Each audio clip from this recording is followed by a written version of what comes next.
Good evening, Wild fans, and hello from lovely Overland Park, Kansas. Um, Briefly going to recap the Wild 5-4 shootout loss against the Buffalo Sabres.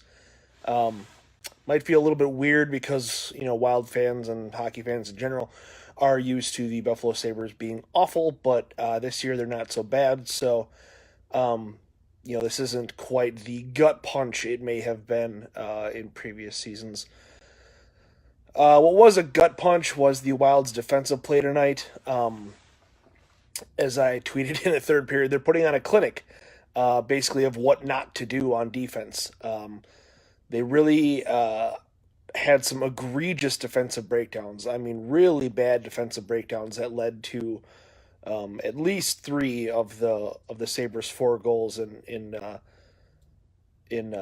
regulation. So it really disappointing in that regard. What was possibly encouraging was the second period was really dominated by the Wild. They had sustained pressure almost the entire period. Still ended up allowing two goals somehow thanks to those aforementioned egregious breakdowns. But Jared Spurgeon has himself a hell of a game with two goals in the second period there. Devin Dubnyk, not great, but I don't think it was a poor game by him either.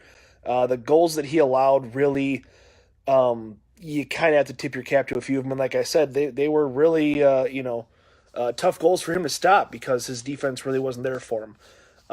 So it's tough to really throw him under the bus, even though it probably wasn't his best game, in fairness either. So you get to overtime, and overtime was overtime, and the Wild were kind of lucky to survive it, and there's a whole lot of missed nets going on and some blown opportunities. Stop me if you've heard that before.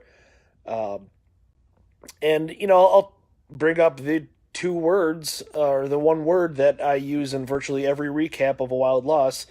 They lacked finish. They didn't have any finish, and not being able to finish cost them this game, especially in overtime if you look at it that way. And after this game, they might be down one more finish after Mikko Koivu is injured in the first period. He left the arena on crutches, supposedly. This is obviously not a good development for the Wild. Joel Eriksson coming up to try to fill that void as best as he can. So the shootout was what it was. It was probably the worst shootout in NHL history. But, that's what happens when you have to decide a hockey game. So, unfortunately, that's what we get. But all in all, I would say it's probably skewing definitely more towards the disappointing end.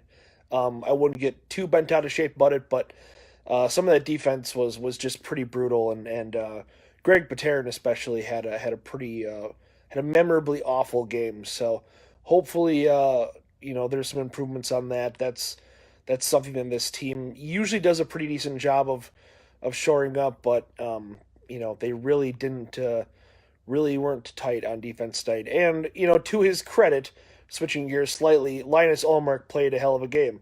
Another backup goaltender really shutting down the Wild. So with that in mind, my three stars of the game. Number one is going to be Sam Reinhart. He scored the, I believe, go-ahead goal, the fourth goal for the Sabres, pretty wide open, and he did end up scoring the shootout goal, although I probably shouldn't give him much credit for that because it was a pretty awful goal that just kind of trickled past Dubnyk. Second star, I'll go with Jared Spurgeon. Jared Spurgeon scored two goals in the second period. He's really picked up the mantle from Matt Dumba as far as a scoring defenseman for the Wild, who lead the NHL in defenseman goals, thanks to 12 from Dumba and 10 from Spurgeon, and 13 from everybody else. So, third star, I'll give to Linus Ullmark. I do think he had a great game. I believe 35 saves-ish, somewhere in that range, maybe more.